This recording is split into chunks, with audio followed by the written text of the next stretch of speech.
All right, here we go. So thank you very much, everyone. I'm going to start the recording right now, and I'm going to share my screen as well, and then we can actually start the session.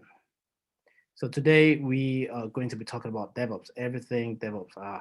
Wish this. Okay, how do I get to move this Zoom thing around? Okay, I'll just keep it down here somewhere. So welcome to Diary.io. What we do here is actually prepare people for the DevOps world. A lot of people believe that getting into DevOps is about writing certifications. We don't believe in that, even though certifications are good on your CV.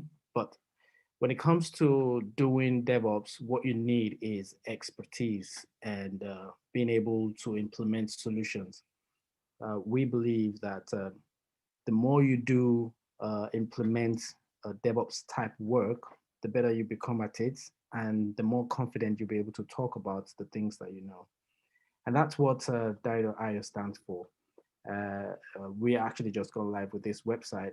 And if you go through and read through, you would see something we wrote here that says that skills acquisition, it's just 10% when you watch just videos. So you watch videos on Linux, Ansible, Docker, whatever, and you don't actually do the work, it only adds about 10% to skills acquisition. The remaining 90% is when you do the work, you implement projects, you have different use cases that you have to work on. And for that reason, we go through about 9 steps to ensure that you enjoy that kind of benefit. So when you come into our program, you get to choose a program plan, which depends on things like the amount of time you have to commit to the program because it's very intensive. So it also depends on things like your experience level. So some people come in, they already have skills in the cloud or Linux. Some are coming from sysadmin type background. Some are coming from a software development background. Depending on all of that, you choose a program plan and you get into the program. And then you begin your journey by implementing projects. And you get paired with a company at some point because we have partnerships with a number of startups that we have implemented a proof of concept for. And you get the opportunity to work as an unpaid intern to implement those projects and gain real life experience from that. And we get to review your project from time to time, whereby we have a number of mentors on the platform. So there's a personalized touch to it. For every project you implement, someone gets to review it so that we can give you feedback on your work. It's very important that based on best practices, things like that are being considered when we're giving you feedback on your work. And then there's a very lovely community on Slack where a lot of people network and share experiences. You share screenshots of your problems, and you always get other engineers that can respond to your query from time to time. We have a one-to-one mentorship type thing where you get on a Zoom call like this, and then you share your screen, we look into the problems you're having, and then we help you out from time to time. Then we prepare you for work, starting from the interview. And that's very important because a lot of people don't get past this phase. You start going for interviews, but you may know those things, but because you don't know certain keywords that will make the employer confident that you can do the work, it becomes hard for you to break through. So we get you on a mock interview before you go for the real one, and then we drill you from the very basic, tell me about yourself type questions to the deep DevOps type questions. And then at the end of the day, like I said before, it's not about certification, it's about switching career and getting the job as a DevOps engineer. So these are the 9 steps that we go through to ensure that you achieve your dreams. So that's about Dare.io. And I hope that by the end of today's session, you'll probably give it a consideration to join the program. Well, my name is Dare, and I am the founder of the establishment. I have other co-founders and other engineers working in the company, and we have a very common goal, which is to help people get into DevOps. So today, what we're going to be doing is to talk about, first of all, the day-to-day life of DevOps engineers. What do DevOps engineers do? If you're trying to get into the space of DevOps, some people think the cloud. Immediately you hear DevOps. So what I'd like to do is talk about a number of the technologies that we use in the field and simulate not a typical, uh, because I know that a lot of people on this session today are from, I would say, starter category. Uh, Not to disrespect anyone, but what I'm trying to say is this session is dedicated for beginners. So if you are a beginner and you're trying to learn the ropes and get into DevOps, then definitely this session is for you. And so we're not going to be doing the advanced and very technical things on this session. Some things may seem technical, but I'll take my time to explain everything. But it's just going to be a basic use case that we would have a look, just to make you have a feel of what the typical day of a DevOps engineer looks like. All right. And what we do is we have what we call PBL. So you might have been seeing PBL, PBL. PBL is actually project-based learning. And what we do with PBL is we document a lot of use cases based on our experience, based on different experience from other engineers that we have on our platform. We develop a lot of use cases. At the moment, we have over 40, and we're still developing more. And these span across different technologies, right? And part of those technologies include Ansible, Terraform, Docker, AWS, Python, Kubernetes, Nginx. Most of the things that you see on the screen right now are some of the technologies that we get to work on, and a lot more. And that's essentially the life of a DevOps engineer. We get to use tools to implement the things that we do. Now, before we start getting hands-on, what exactly is DevOps? How did it come about? I'd like to say that just for the sake of those who may not know, and usually to talk about DevOps, we have to go back in time a little bit. And that's because before DevOps, there was something, and that thing caused some pain that led to a solution called DevOps, really. And DevOps, to a lot of people, think it's a title, a job title, or some position, but it's not. It's actually a culture, a way of doing things. And what I mean by that is, before DevOps, there was a project management style that organizations use to uh, deliver software products, and that used to follow like the waterfall type approach, whereby you start a project, there's no looking back or anything. You go all bang developing, and at the end, you start to review what you've done and start testing and all that. That introduces a lot of things, a lot of problems, as which sounds very obvious already. And because of that, there are two types of people involved in software delivery. So the software engineers and the systems administrators.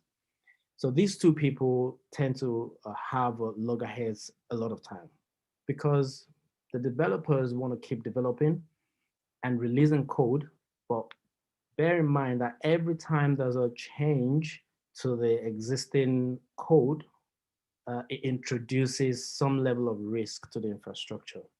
And the guys that look after the infrastructure, when I say infrastructure, I'm talking about the data center, the servers, the network, the security.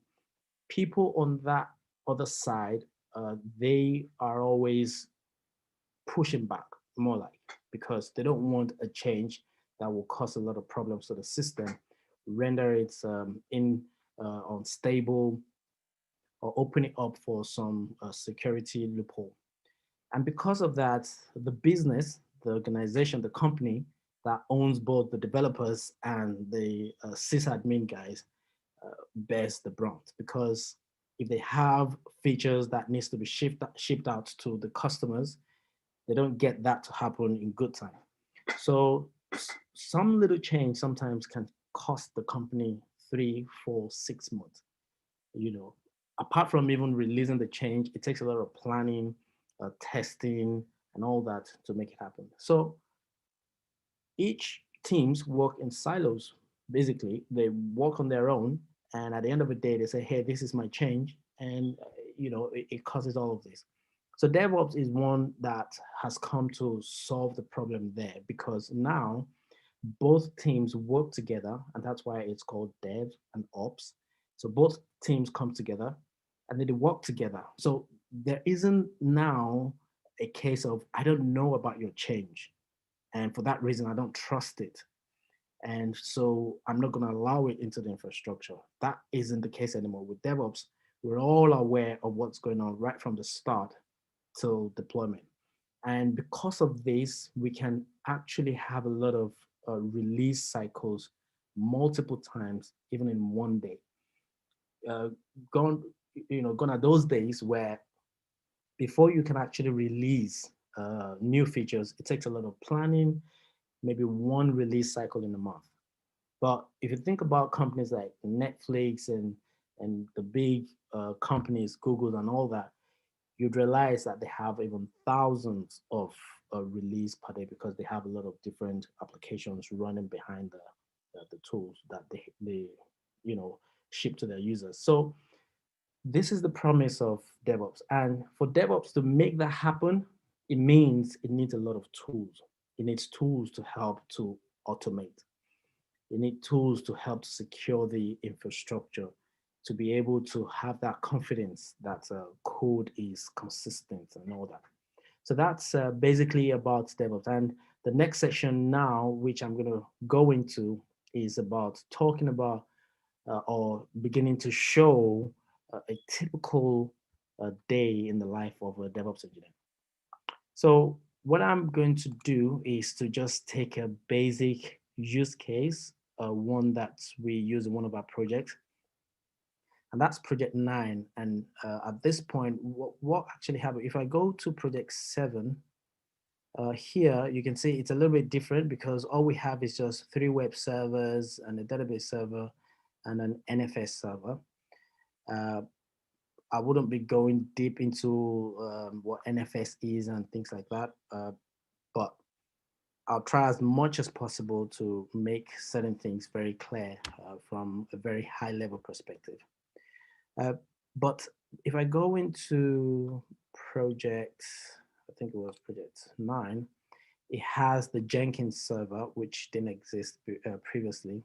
And Jenkins is one of the tools that DevOps engineers use for what we call continuous integration. Remember when I talked about constantly releasing features? Now, Jenkins is a part of DevOps tools that enables that, really, because it allows us to release multiple times by continuously integrating into the environment. And when I say environment, there are different environments for releasing software. So there is a development environment where the developers work. There's the testing environment. There's the staging environment, and there's the production environment. So depending on the organization, some even have much more environments. Some organizations have multiple testing environments. And an environment is essentially the stack of servers, okay? Because softwares get released onto servers. Servers are computers optimized for production workload. It's not like your PC, your laptop, Windows 7 or any of that, because those are not optimized for things like that. As you can imagine, if you leave your Windows 10 on for like 6 months, you can imagine how many times you would need to restart it. Otherwise, it will start acting funny. but servers don't operate like that. They have a lot of security inbuilt into them and all that. So what we're going to be doing on this session today is we're just going to take one server here, a database server, and a Jenkins server, just to simulate a typical day in the life of a DevOps engineer. And what we're going to be doing is to deploy a website for a DevOps team. Uh, so this website is actually, you can go to this GitHub repository. It's a PHP application, and we're going to be using the LAMP stack. So LAMP stack is, so there are different stack that represent web technologies or software, mobile technologies. So what we're going to be using today is what we call the LAMP stack. And LAMP is spelled LAMP, and the L there stands for Linux, which is the Linux server. The A there stands for Apache, which is the web server that allows the application code or the website code to be rendered for users to be able to click and see the UI and all that. And then the P there is the PHP.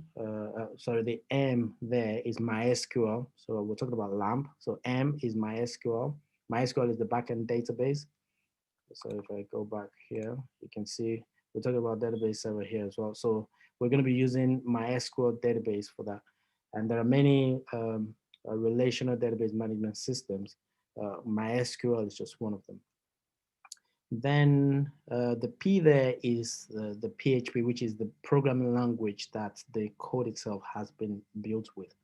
Sometimes some people regard the P as Perl or Python. It doesn't matter as long as it's a stack that represents Linux, Apache, MySQL, and PHP or Perl or whatever. Now there are other stacks. There is the Min stack, there's Mern stack, there's LAMP stack as well.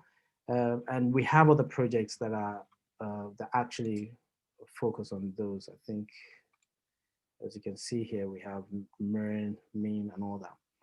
So today, what we're going to be doing, one of the things I tell a lot of people on our platform is don't hesitate to enjoy the power of Google. So I'm not going to stand in front of you to claim that I know all the Linux command top of my head.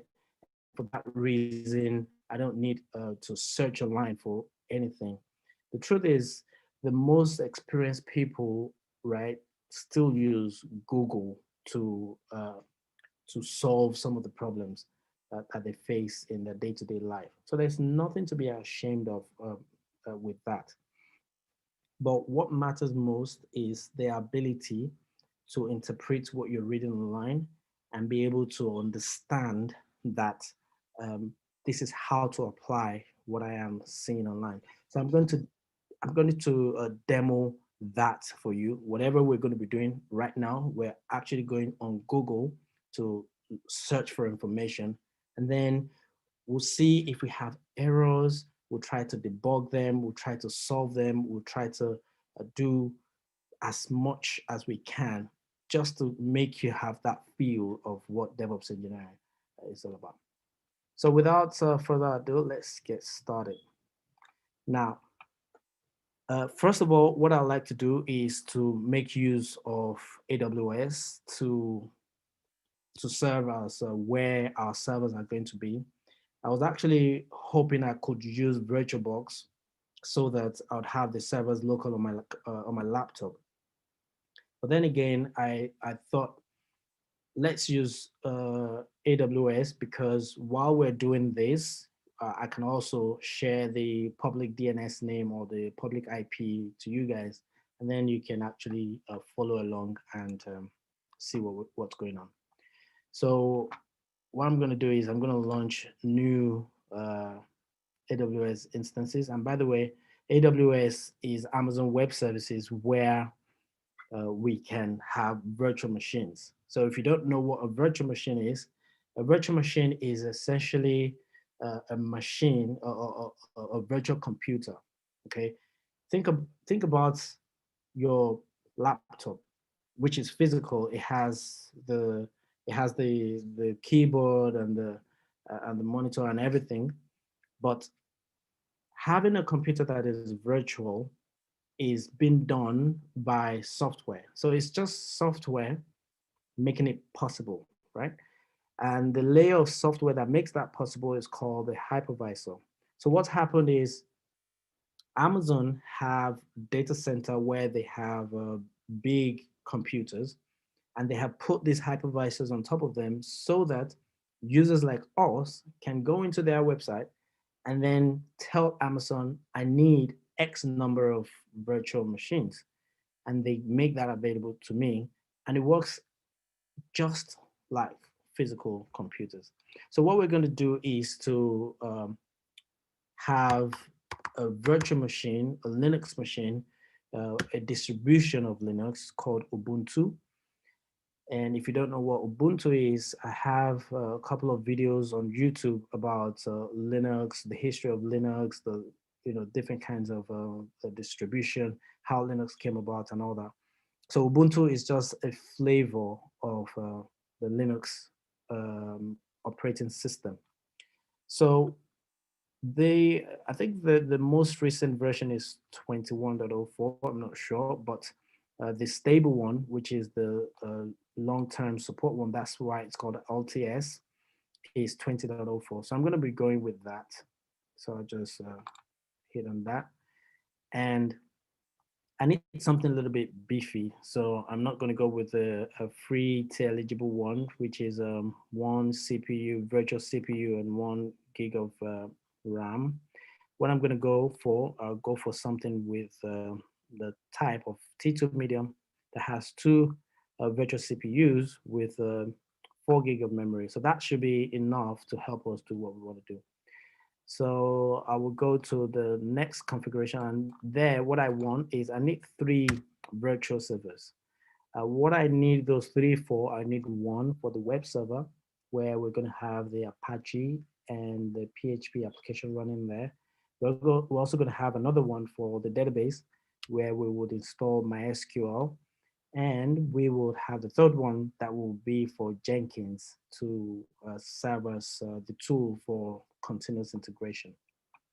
So I'll leave the I'll leave the add storage at default. That should be good enough for us. I don't want any tags. Security group. So what I'm going to do, I'm going to select one of the existing security groups that I have created before.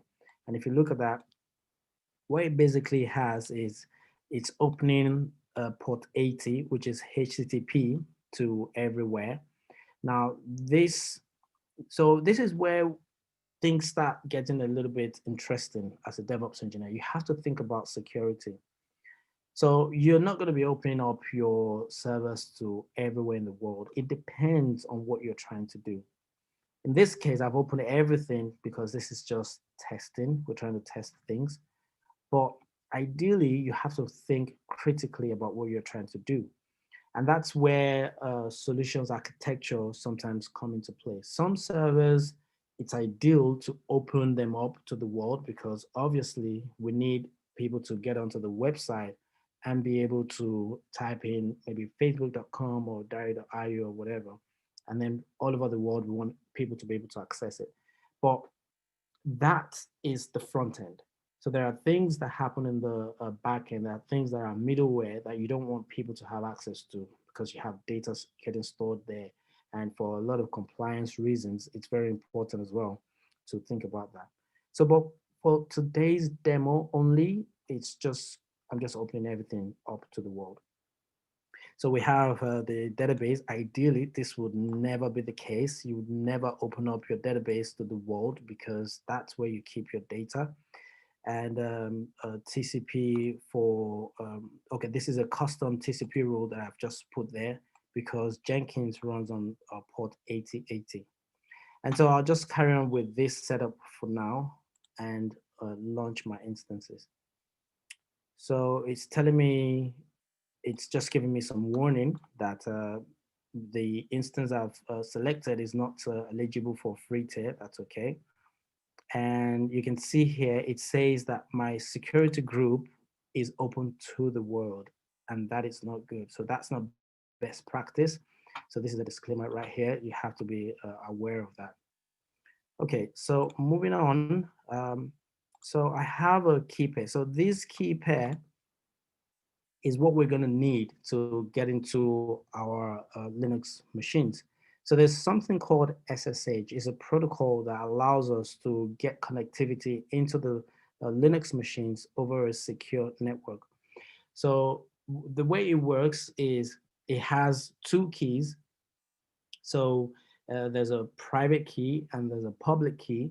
So the private key, as it, from the word private, it's private. It shouldn't be shared with anyone. And the public key is one that can be shared with anyone.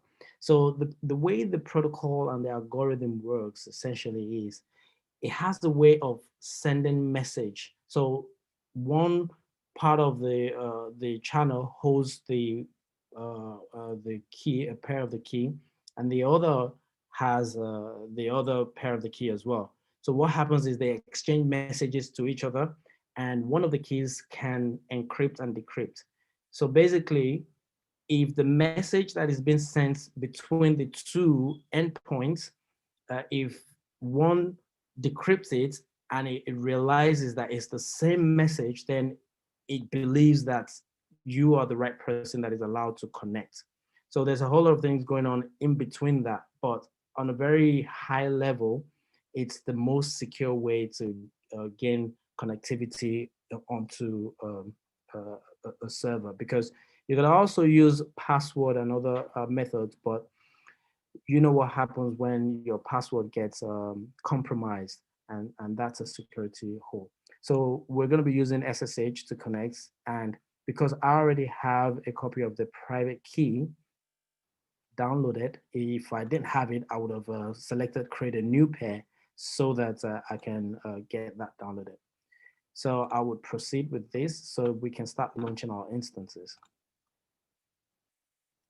All right, so as you can see, it's, so let me start naming them. So I would name it PBL,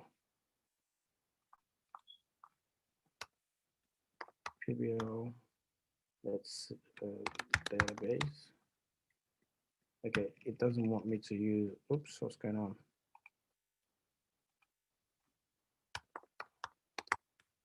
All right, so that's PBL DB, PBL web server, and PBL Jenkins. So what I'm going to do, I would just filter and just look for just PBL. Okay, it's not coming back. I actually just wanted to show me all these three, but never mind, it's okay. So what we're gonna do, we now have these three servers running. You can ignore all the other ones. It's just these last three ones, PBL, DB, Webserver, and Jenkins. So these are the three servers we're gonna be working with. And in the real world, you would probably have a lot more than that. You know, a cluster of computers probably running Kubernetes or something like that can be a lot more than this. But this is good enough for what we're trying to do. So we now need to get the public IP. So the public IP, or the public DNS name, is what is going to allow us to get onto the server. So let's start with the actually, let's start with the web server. So where is the public IP? There we go. So I'm going to copy that, and I'll go to my Linux terminal. And what I've done, I have this terminal right here. Don't be scared because it's black. Okay, that's what it looks like. But you can actually customize it to whatever color you want, just in case you don't like black. So I have named three tabs. So one is web server. As you can see, it has this web server written there as well. There's the database and there's the Jenkins. So let's start with the web server. So I had connected to a server previously, so I'm gonna remove the public DNS name for that one and replace it. So what this means, actually, before I go there, let me show you how you can pick up the connection string from AWS console.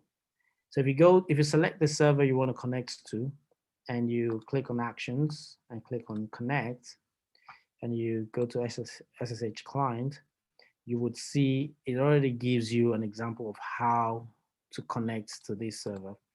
And by the way, this is the long DNS name that you can also use to connect. If you notice, it also has the IP address in there. If you see 74202, and you can see the IP address that I copied is has 74202. So it doesn't matter whichever one. I could use the DNS name or the IP address. So even if I copied this, it knows already that the private key that I downloaded previously has this name. So it has already built the exact command for me that I need to put onto the terminal. So I have that here, and I'm already in a folder. So if you don't know about Linux commands, okay, it's okay. I'll try as much as possible to show you what each of the commands I'll be running means. So like I said before, SSH is the protocol we're using to connect, and that's why we have it here. You can see that SSH, and then it has this flag -I, which essentially means identity. So this is the identity we're using to connect, and the name of the user that we're going to use to connect to the server is Ubuntu, and that's the IP address that we need to use. So if I hit enter, it's actually doing some host checking here, asking me if I truly want to connect. And if I say yes, as you can see, now I have left my laptop and now I am into a virtual machine in AWS. So that means this server is in some data center in AWS.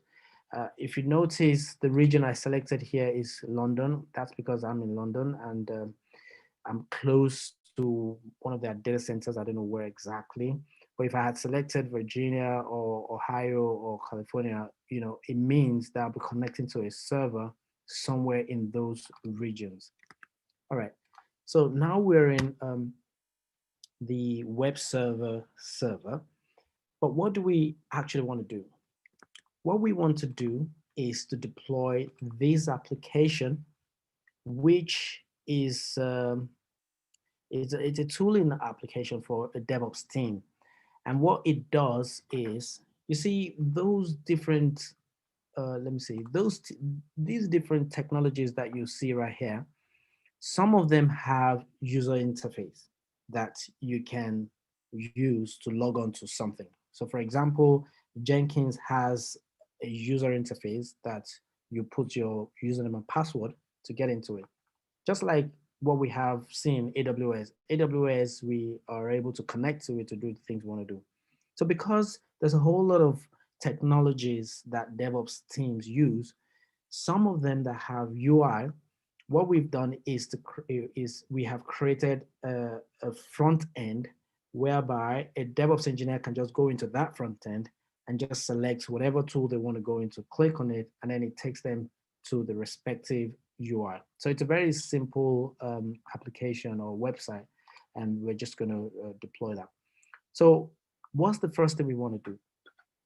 Do we want to just take this code and put it on the server and make it start working? No, there are things that would make it to work, and that's the web server, which is Apache. Don't forget, we're trying to use a LAMP stack to deploy a solution for our website. So what I'm going to do now is I'm going to go on Google and just type in there configure LAMP stack on Ubuntu 20.04, because that's the version of the Ubuntu that we want to deploy to. Now, As you can see, DigitalOcean is one of the websites that I like their documentation a lot. They have a lot of up-to-date documentation on how to do various things. And we're going to make use of some of the things that they have here to start implementing the things that we want to do. Now, bear in mind, we're doing all these things manually. So we're going to be copying code or commands and pasting it into our terminal and getting things done. But in the world of DevOps, all these things, we want to automate them. The more we automate, the better it is for us. Now, we're not going to be doing any automation in this session because it takes learning to learn the tools for automation, and it takes a lot of practice as well. But before you even actually start automating things, you definitely want to know how to go about it manually, because if you don't know the processes and the steps that it takes to automate to do something manually, then how do you exactly want to be able to automate it, so it's one thing to know the process, it's another thing to know the language or the syntax of the technology that you want to use to automate it. Maybe in another hands-on session like this, we're going to take one of the automation tools, maybe like Ansible or Terraform, and we begin to take the same use case that we have used to manually done something and then automate that. So for now, we're just going to do things the manual way, just for you to see how things go. So what we want to do is to install, LAMP get LAMP going. And on the web server itself, we need Apache and PHP to install them on that server. So there are what we call the package managers that allows us to install softwares. Without package managers, what happens is uh, it won't be easy for us to install software, because these softwares, they have what we call dependencies. And if you don't know the exact softwares that your intended software depends on, it becomes hard for you to uh, install a software successfully, because you essentially have to list all the dependencies and start installing them one after the other. But because a package manager is another tool on its own that helps us to figure out what these dependencies are, goes wherever to find them, and then bundles them all and installs them for us on the computer. So that makes our life very easy. And that package manager for Ubuntu is called apt. So that's the reason why you see apt right here. In some cases, you will see apt-get. Apt-get is it's more an older version, basically. Apt has a lot more functionality than apt-get. So what's going to happen is we're going to start. The first thing we want to do is to update this server. So we want to update the repositories, because that's how apt actually works. So it has repositories. It has information about the repository. A repository is where we keep softwares, right? So if we want to install Apache, for example, the software exists in some repository somewhere. So we're going to go on the server right now and run the command apt update. And the sudo here means switch user do. It basically allows the Ubuntu user, which is not a super user on this computer, to be able to run command as though it's a super user. So a super user is the root. So if I hit enter on that, it's going to start updating the different repository. As you can see, uh, there's what they call the focal security. There's another one, focal universe. All this focal is actually like the code name for this version of Ubuntu. That's why you see focal. In other versions, you see a different name. Okay, so we've done that, and then the next thing we want to do is to install Apache. So you see, it's actually very straightforward, very quite easy. And I'm going to use a shortcut on my keyboard, Control L, to clear the screen, just like that. And I would paste the command and hit enter. So what this is going to do is asking me if I really want to install Apache 2, and I would say yes by typing Y, and that would install that for us. You can see the progress bar right there. That's one of the functionalities that apt gives us. Okay, so let's keep going. And I'm actually going to skip this step. So this UFW is just one of the utilities that allows us to control um, um, security, firewall, and things like that. Don't forget, I showed you in AWS console that I'd open up the ports that we need to work with. So I'm going to skip that. And basically, we're pretty much done, because if I take the IP address, okay, so let's go to the DNS name. We should be able to see the Apache page. There we go. So this is just an indication that the first thing we want to get done is actually done. As you can see, it says it works, because now Ubuntu has Apache installed on it. And this is the default page, okay? And if you read some of the things that's going on here, it says that something is located at var www html index.html. So there's a page here. Let's go on there. There's a file on the server. If I do ls is a command that allows me to list, and I want to list.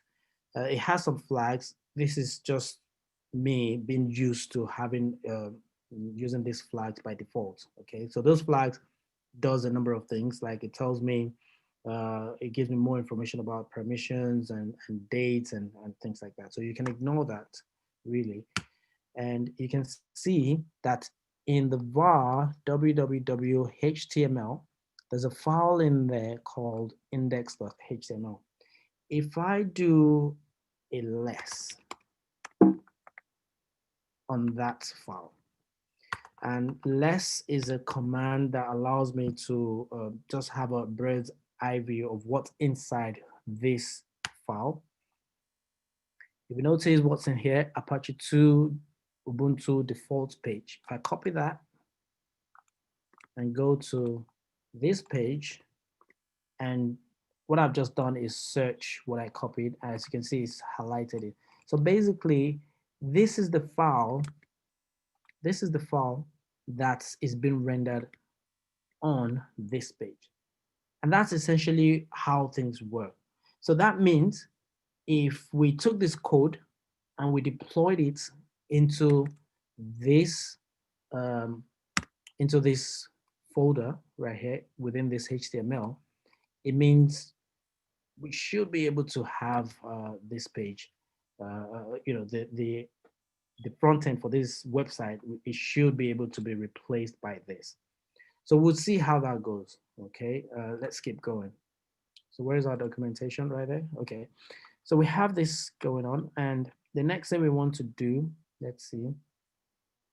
Okay, so this is telling us how to find our public IP address. We don't need that, we already know that. And it's telling us the next thing to do is to install MySQL. All right, now we're gonna do that, but before we actually do that, I want us to complete the web server and see what the front end application looks like. So let me go down and see if we have something that can help us. Okay, so this is the part where we would install PHP, because how do I know that we still need PHP on the server? Because the application is developed in PHP already, right? I know some of you may be wondering already that, okay, how am I going to know all this if I'm working as a DevOps engineer? Don't forget, you're not alone. You're working in a team. First of all, you have other software developers, engineers working. There's a whole lot of information that's going to come out to you. Working in the team, getting onto stand-ups and doing all these kind of things, a lot of information get passed around, enough for you to know that the language that is being used to develop the application is PHP or Perl or JavaScript or anything. So because you know that it's PHP, then we do need to install PHP on the server. But let's see what's going to happen without installing PHP. Let's deploy the application to the server and see what's going to happen. So what I'm going to do is I'm going to go to this. I'm going to go to this GitHub account, this repository right here, and I will click on the code, SSH. Do I want SSH? No, I would just use HTTPS. The reason I don't want to use SSH is because Git is going to expect me to have some key. Remember the private key, public key thing? It's going to expect me to have some configuration between GitHub and the web server itself. So I don't want to do that. I just want to use HTTPS. So with HTTPS, it's just going to ask me for password if I need to push there. But first of all, I need to know if Git is installed. So Git is another DevOps tool, okay? But it's not just DevOps tool because software developers use it as well. It's just a tool that allows us to do what we call source code management, because you'll be working within a team of different developers and engineers and all that. And because of that, there's need to manage the source code, which is the code. For example, if I'm working on a feature to develop the login page, and someone else is working on the feature to maybe add a user to the software. Now, how do we bring those two different features together so that we have a complete functional application? So Git helps us to do that because I can be on my laptop developing my feature, and then another person can be on their own laptop doing their own thing. And what's going to happen is at some point we get to push our code to a central repository. Someone reviews the code, and once everyone is happy, we merge it to a branch called master. Now, there are different branching strategies and all that. We're not going to go into all of that, but then it could be called develop, it could be called master, it could be called main, it could be called anything. It's just one of those things that a team will decide what they want to call it. But popularly, it's known as the master branch. All right, so the first thing I want to do is I want to see if Git is installed on this server. So one of the ways to do that is to use the command which. And if I just say which Git, it tells me where on the file system Git is installed. As you can see, it exists in a directory called USR bin. Bin means binary, and what it means is what you would find in this directory is a bunch of binaries. You can see everything, just binaries, right? Okay, so one of the binaries there is Git. So if I do a list on that, you can see it's in the USR bin folder. So I can just put my Git command and say Git clone, and let me get my repository back. All right, I've just copied that. And clone is just the flag I would pass into Git to tell it I want it to bring the repository down from wherever it is. So one thing I want to do is, let me just put a comment there and not run the code yet. I want to know where I am. So pwd is present working directory. It tells me I'm in the home Ubuntu folder. What I want to do is I want to go into the var www folder, and that's where the HTML folder is. Remember when we installed Apache. So I know already, because I know about this, that there's a folder in this repository called HTML, and within HTML has the website code. So what I want to do is, first of all, clone the, where is it? Okay. So first of all, I want to clone the repository in here. There's a permission denial there because I'm in a directory that requires privileged permission to be able to do anything, to write or create whatever. So I'm going to use this sudo command, which would then elevate my permission. So now that is cloned. So we have the tooling website code downloaded, essentially. And what we're going to do is we can do a list on that. As you can see, that's the HTML that I just showed you, which is this one. And what I want is, let's see what's inside. So I want all these files. I want them inside of var www HTML. Remember, what we have in this var www HTML is just the index, the HTML file, which is what we see here. But what we want to see now is our new tooling application or website. So what we're going to do is we will copy everything inside the tooling HTML folder. So let's use the, let me increase the size of this. And by the way, let me just have a quick look at Zoom to know if there are questions.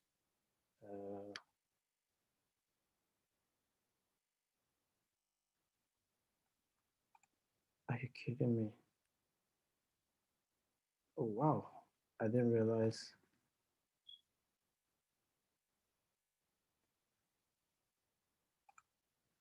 Oh, wow. So sorry. Okay. I did realize that Zoom session had been disconnected. But what's going to happen is it's good we're live on YouTube and all that. So I'm just going to carry on. And after the whole session, I'll probably just get the video out to everyone. Okay, but oh, wait a minute. Actually, it's still going on. Oh, sorry. I actually thought it was gone. Okay, cool. All right, great. So we still have everyone going, but let me see if there are questions. So, okay.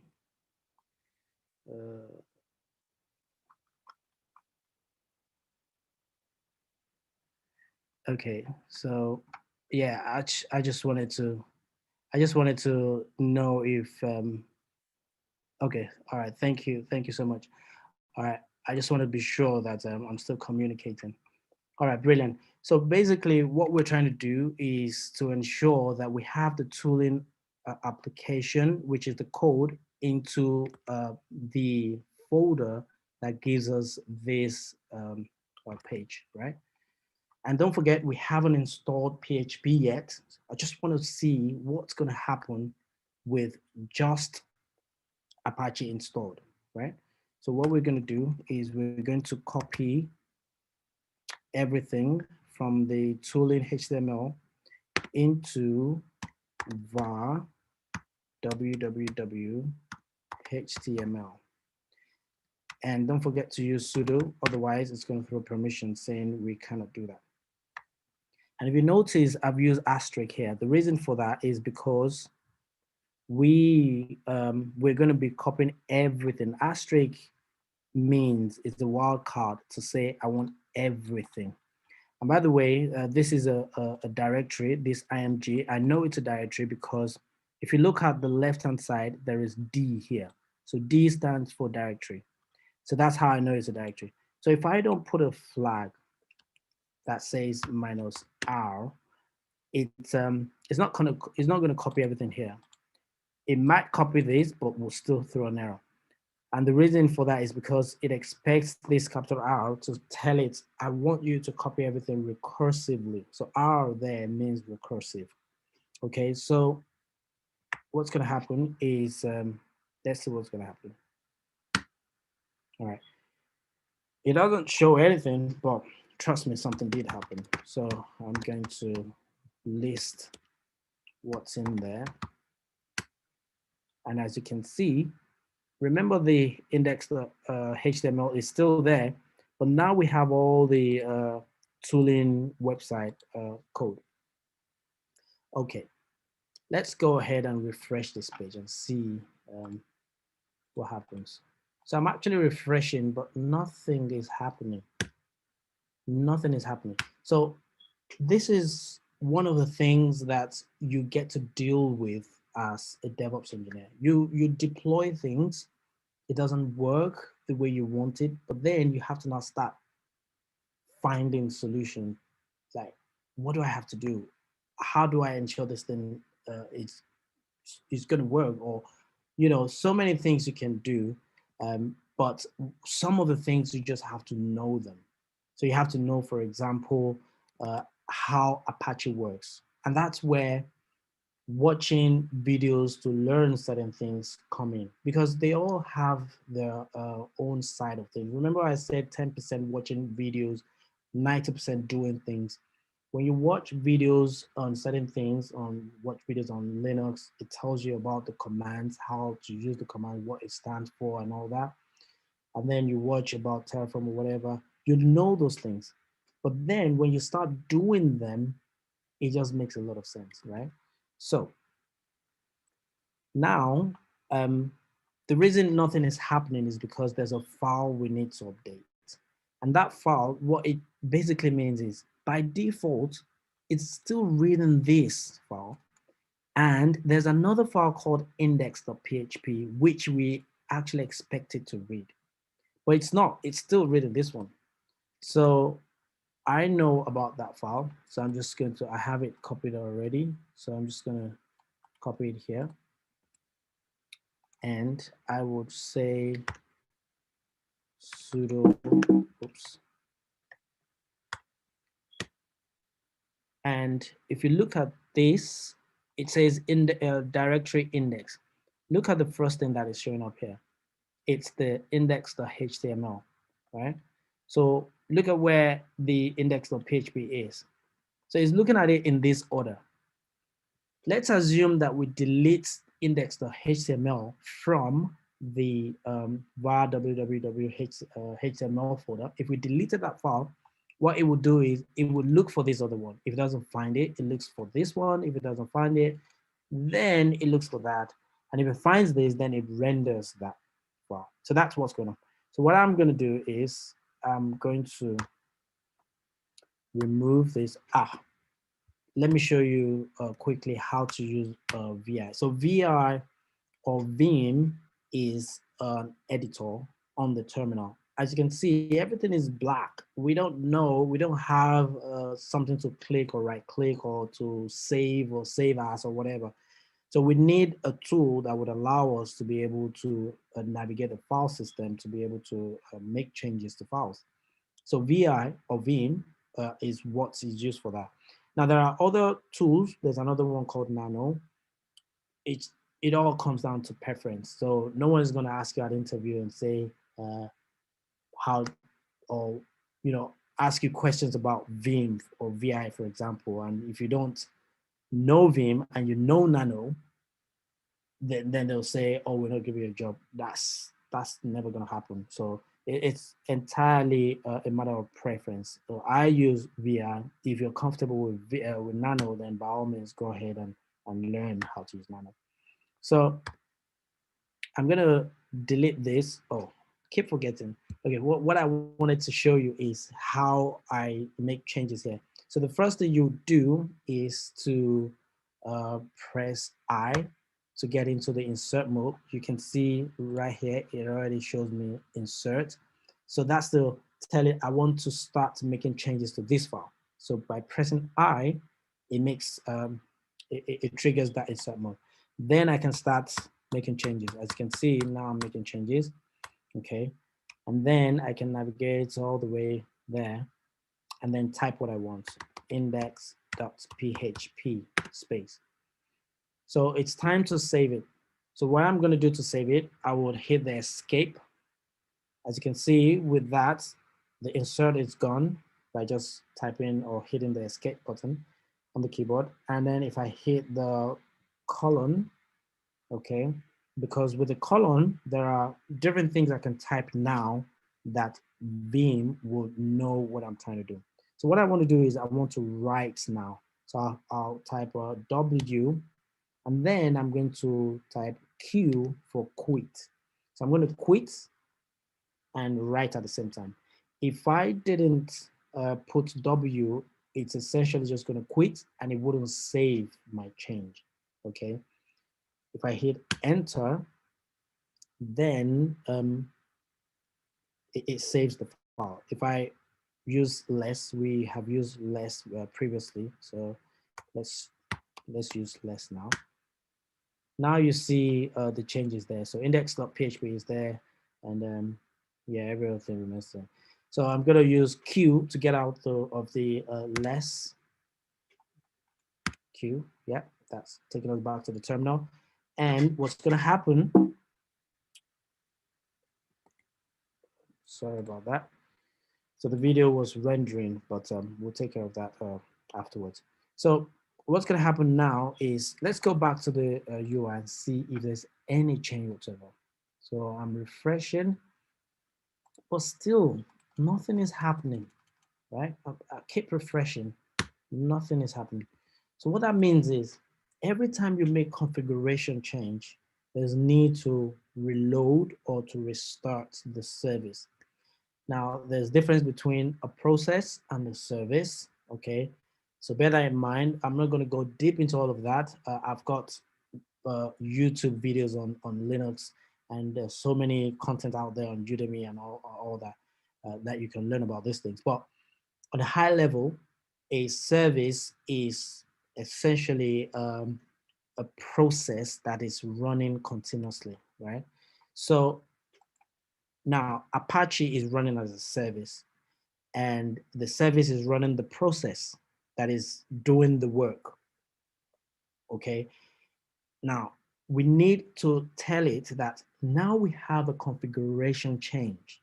You need to go ahead and read all the files that you used to work and know about this change. So what we're going to do is we can either do, so there's a utility called systemctl that allows us to make changes to service. So for example, if I do sudo systemctl status on Apache 2, let me clear the screen with Control L, remember, Control L. Okay, and if I do that, you can see it's telling me about the service Apache 2. So the Apache HTTP server is active and it's running. And it's been running since 22 minutes ago. That's since the time we installed it. So I could do restart. If I do restart, it's going to read the configuration again. It's going to stop Apache and start it again. It takes very, very short time to do. But if this was a website that is serving millions of people, you never know what someone might be doing that restart can just cause a lot of problem to the user. So you want to minimize the need to restart services from time to time. And that's why sometimes you see some companies would actually send out information saying, we're going to have a downtime on so day on a Saturday, because there's need to make some changes to the system and to restart maybe the server or the service or whatnot.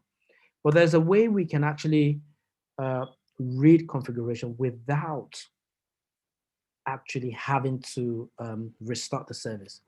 So that's the reload. So there's a reload, and if I do that, it doesn't restart the service. Actually, let me see.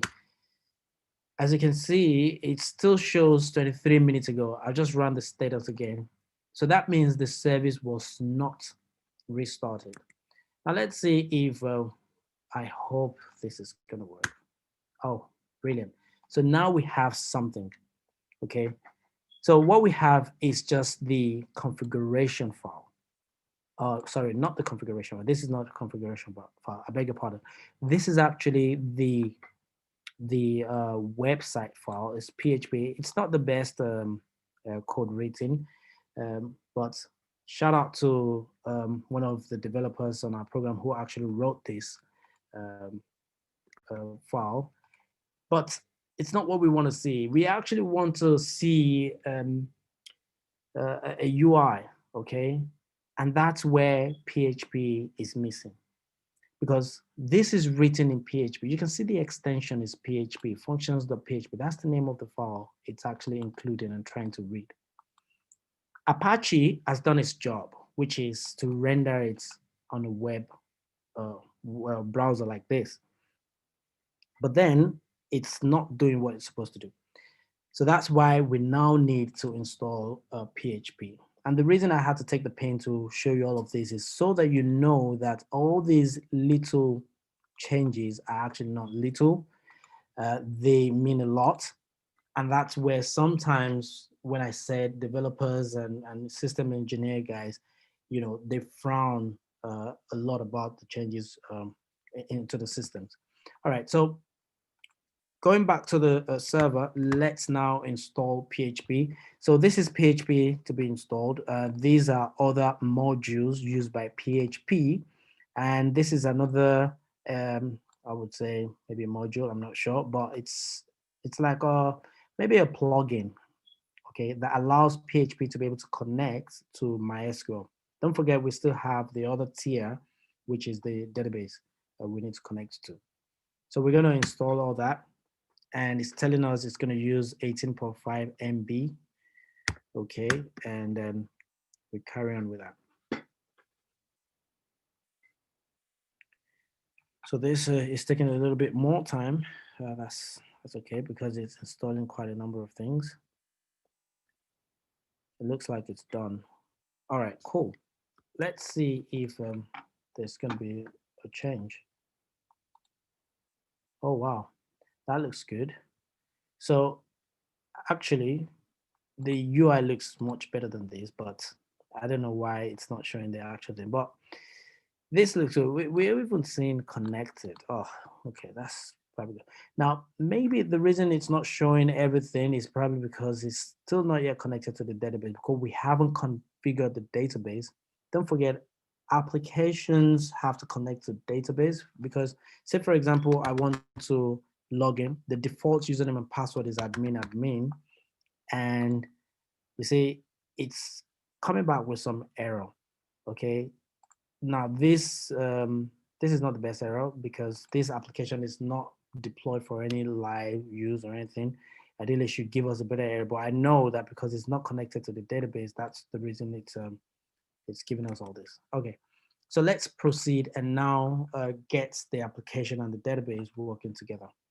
I do hope you're enjoying this so far. And by the way, uh, as a DevOps engineer, you're beginning to see some of the things we do because we're doing these things manually, but think about how sweet it will be if you're able to automate this. Write a script that actually does all this for you without copying and pasting and doing all that. Okay, so let's go on. So let's go back to where the MySQL bit was happening. So we need to install MySQL, but let's get onto AWS to pick up the IP address for the MySQL. All right, so we have, this is PBL DB. And what's going to happen is we'll take the public IP and then let's clear the screen. I can either use Control L or clear. So what I'm going to do is go to the database. This is the database. And I'm going to try to connect.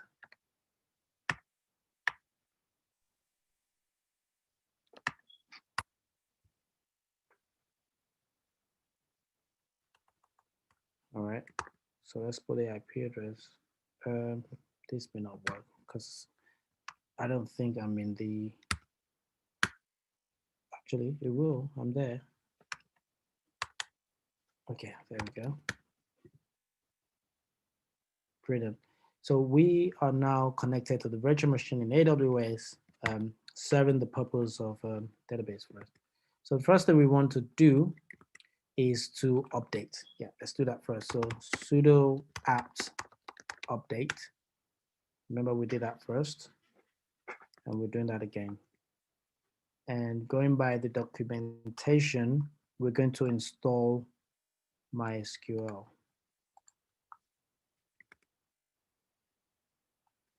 All right. sudo apt install MySQL server. So that's the command, that's the name of the software. And let's do that.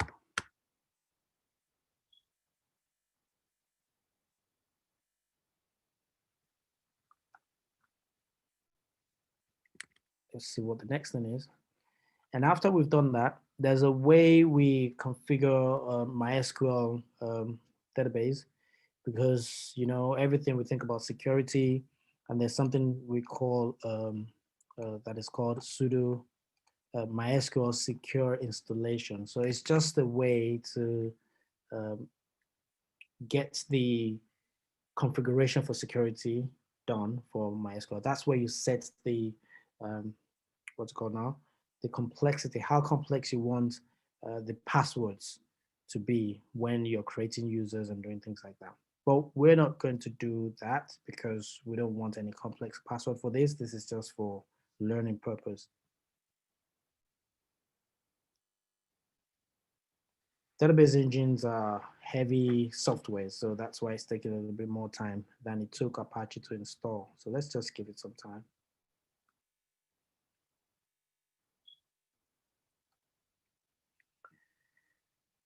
Okay, if you have any questions, please feel free to keep posting your questions. By the end of the session, we're almost done, and we will start taking your questions, all right?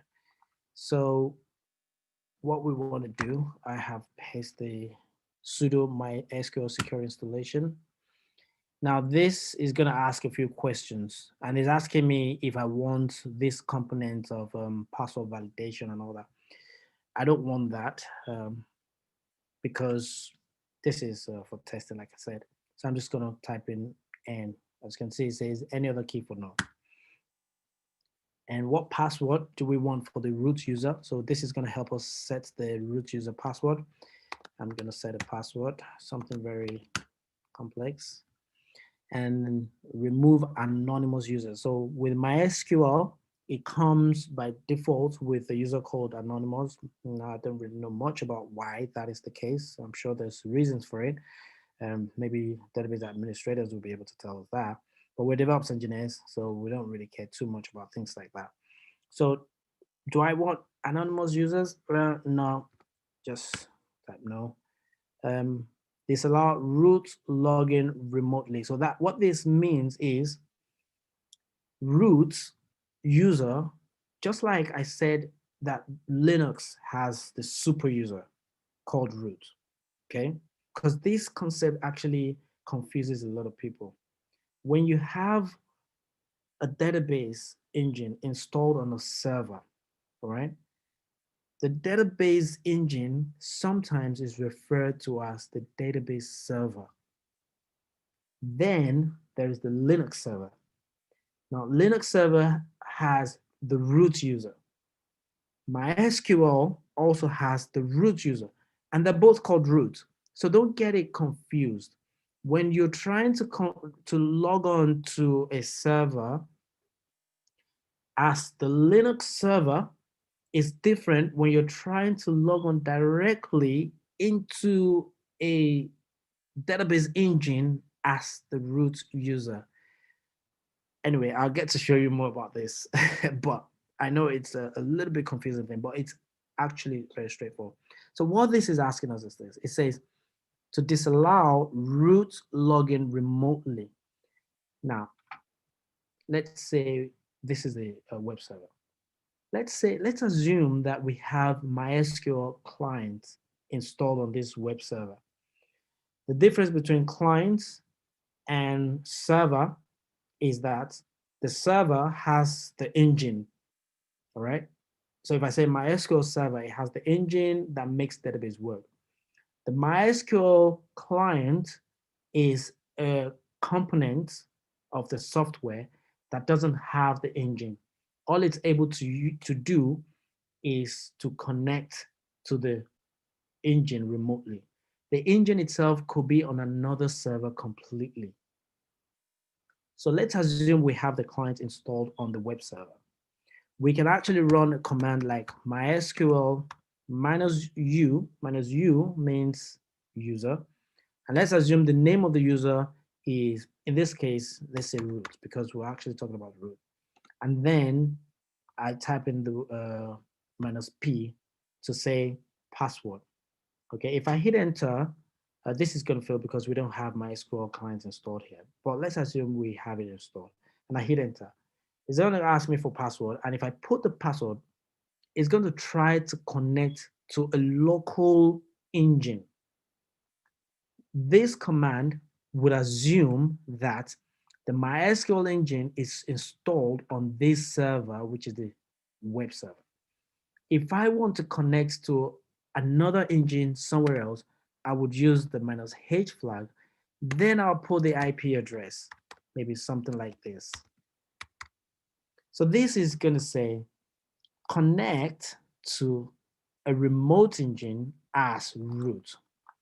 Now, what this is telling us here, what this is asking us is, disallow root login remotely. So do we want someone to connect to our database engine as root from a remote server? Answer that question, yes or no. That's a security loop there, because if by whatever means your root password gets compromised, that means anyone can connect from anywhere in the world straight into your database and do whatever they want to do, steal your data and all that.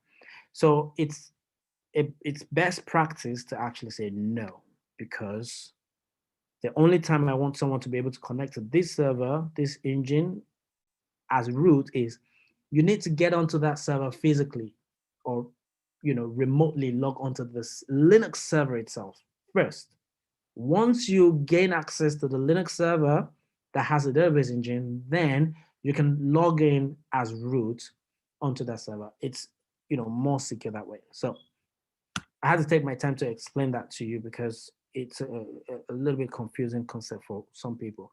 Now, remove test database. So it comes by default with a database called test. So do we want to remove that? Yes, we don't want junk in our database.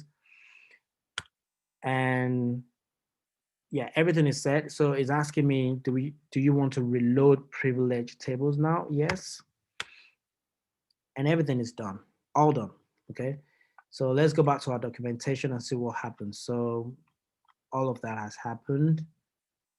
And now we can connect to the database engine by using sudo MySQL. So if I do this, we're now connected to the database engine. So if I type a command, show databases with the semicolon at the end, if I don't put a semicolon, it's going to not work. All right, so you can see we have some default databases. We don't have any user defined database yet. So this is good so far. What we will probably do is start creating databases and creating users. And the way MySQL works is you can have multiple databases inside. So I can say create database, let's say PBL, semicolon, and you can see it says query OK, da da da da da. And if I do show databases again, now we have PBL created, and we can create multiple databases like that. All right. The next thing we want to do is to create a user and give that user some privileges and all that, because we need that user. So we need to pass that information to the application so that the application knows how to connect to this server. So I've got the commands written out somewhere. So what I'm going to be doing here is I'm going to create a user called tooling at this % symbol. Let me copy this command on the terminal so that you can see and increase it a little bit. All right. So I'm going to create a user called tooling at %. So this % means anywhere. Okay. I could as well say create tooling at maybe an IP address or something. but I just wanted to be able to connect from anywhere. So, oops, why is this not working? Okay, now it's working. All right. Now the identified by is the password. So tooling is going to be the password for this tooling user, right? And that worked, okay. And if I type this one as well, so what this means is grant all privileges on star. So star here means, so this is representing the database. Okay, the star here represents the, remember when I said that we can create multiple databases? I could as well say grant privileges on PBL. That means I only want this user tooling to have permission on the PBL database that I created previously, right? But I'm not going to do that. I want the tooling user to have some power over all the databases in the engine. And then the other star here represents the tables. So if you have some experience about how databases work, think about Excel documents. Excel has columns and rows, and one Excel sheet can be considered as a table in database. So with RDBMS, like MySQL, you tend to create what we call tables in databases. So the first asterisk there is the database, and the other one represents tables. So you can create multiple tables, and you can actually restrict a user to read, write, and do whatever on specific tables. So we're not doing that as well. We're just doing an all tables to tooling at % with grant option. So this with grant option essentially means that this user can also grant permissions to other people. So tooling has quite a bit of permission there, I must say. So query okay, that looks good. So what we now need to do is to flush privileges. And by the way, let me quickly say this. When you start learning about DevOps or IT in general, don't try to want to memorize every command. There is no harm in keeping your own documentation, some notepad, and save your work there. If you have done something, it works, keep the command somewhere and put your comments and save it. Always make reference to your work. There's no point trying to figure out, oh, what's the command? Oh, I want to type this command off my head and all that, and you keep having errors. Trust me, you're going to be frustrated and you're not going to like yourself and you're going to hate the job by so doing. But you'll be more productive when you have all your commands well prepared and written out somewhere. And you can always copy it and paste it from time to time. No one is going to crucify you for doing that. Okay. So the next I want to create a tooling database now. So create tooling DB. So that's the database that our application or our website is going to be connecting to. All right, so that's good. Everything checks out. Let's exit. Now let's try to connect to the database using the new user that we just created. So if I type in MySQL -u, the name of the user is tooling, and -p, which is the password that we're going to supply. Remember when I showed you this the other time that MySQL client, which is what we are calling now, is going to attempt to connect locally, okay? And now it's asking us for password. If I put the password,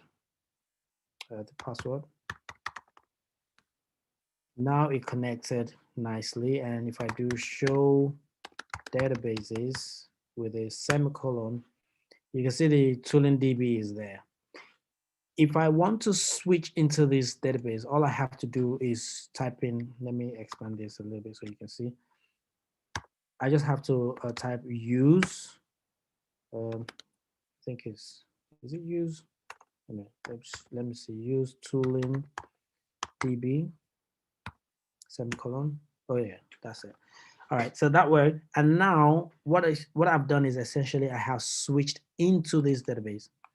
And if I do show tables, you can see it says empty set, there's no table. So we haven't created any table yet, but we're going to do that to show you what it looks like if there were tables. So let's switch into one of these existing databases. Use MySQL. So database changed. We've switched into this one now. If I do show tables, you can see these are the different tables in that. Yeah, let's say I want to read from this table. I can do select. Actually, let me describe that table first. Describe. I don't know if it's table, but let's see. Describe table. Okay, so this describe is I just want to know what columns are in this database. So I know now there is select type, there is table, there's partitions. So now I can do something like select. The name of this column is partition. So we're not doing database lessons here, but it's also quite important that you know this basic navigation with the database. So select partitions. I hope I spelled that correctly. Comma. Let's say I want to see this column and put a comma there as well, and maybe one more key. Okay. So where am I selecting all this from? Select all that column from, because I don't want to return all the columns. Maybe I'm just interested in 3 columns, right? So from the name of the table is proxies underscore priv. Okay. And I don't want to return all the data. Actually, let's return all the data and see what it looks like. Okay, it looks like we have a problem. So select partitions,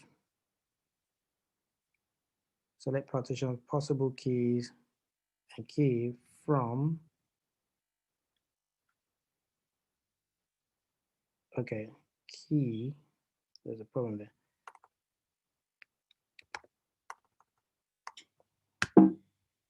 Unknown column partitions. Okay, so this is one of the problems with MySQL, because sometimes it could be how the table is created, right? So sometimes we probably need to put something like this. So sometimes it could be, this could be the problem. Yeah, you can see. So that's one of the, so it depends on how the table was created. Sometimes they created by designing like that, sometimes without all of that. But anyway, this is one of the things I wanted to show you. So it has just one row. You can see that, you know, it has just one row. So that's how to navigate MySQL partially. Now let's exit. So we have our database set up to some extent. So we're now back on the Linux server. So we were in the database engine. Now we're back on the Linux server. All right, so what do we want to do? We want to be able to make the web site to connect to this database, right? So we need to go into the code that does that. Where are we on the web server? var www. Let's go into the HTML, cd HTML, ls, and I do know that the functions.php is the file that we need to update the configuration. So first of all, we need the IP address of the database. You can see here it says MySQL connect, and this is an old IP address that I used previously. So let's go back into the AWS console to pick up our database IP address. So let me copy that again. Remember how to use Vim or VI. It's called Vim, and you know you can also call it VI. So what do we need to do? Press I to get into the insert mode. and put the IP address there. So the name of the user is tooling, the password is tooling as well, and we're connecting to the tooling DB, okay? And that's all we have to do. So now, as a DevOps engineer, you get to do things like this, right?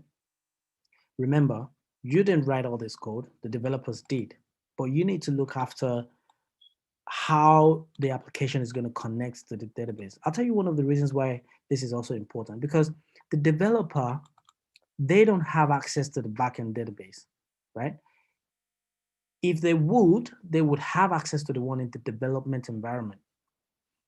The databases in production environments, developers do not have access to it. So DevOps engineers look after things like that, right? So you have to be able to know how to secure it.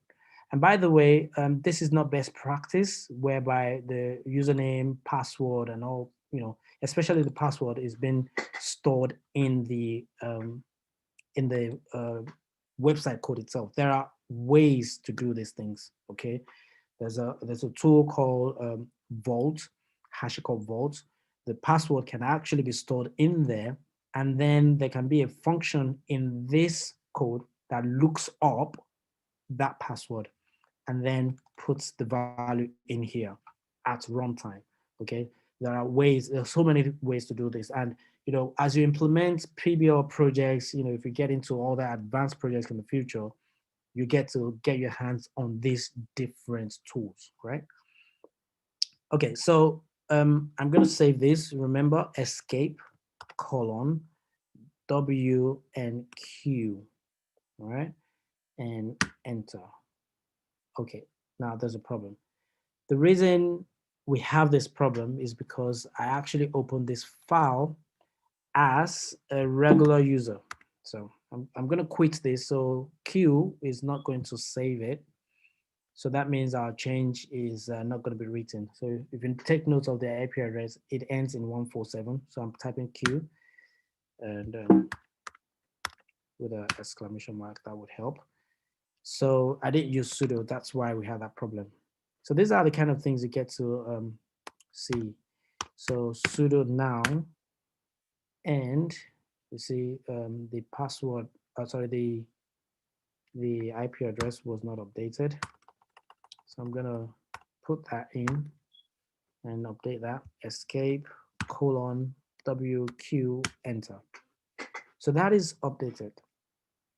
Now with this, we actually don't need to restart or reload Apache, because this is the application code, not the configuration for Apache. So they're different things.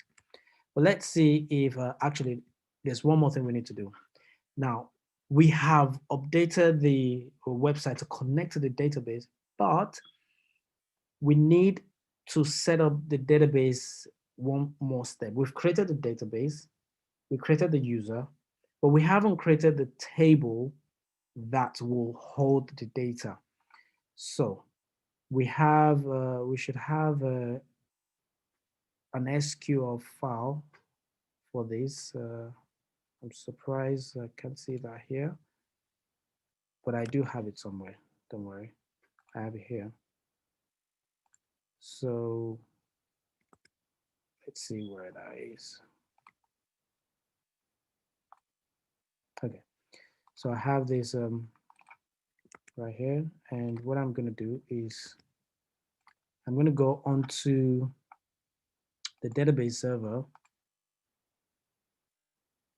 We haven't touched Jenkins yet, so we're going to do that next. We're almost there, guys. So I'm sorry if I am taking too long, but this is DevOps for you. All right, so what I want to do is create a file, tooling table, okay, .sql. So the extension for our database files is a SQL. Actually, I didn't use sudo here, so depending on where I am. Okay, so let me paste this, and Okay, so I need to change some things because there's some repetition in this. So let me delete the other part. Oops, no.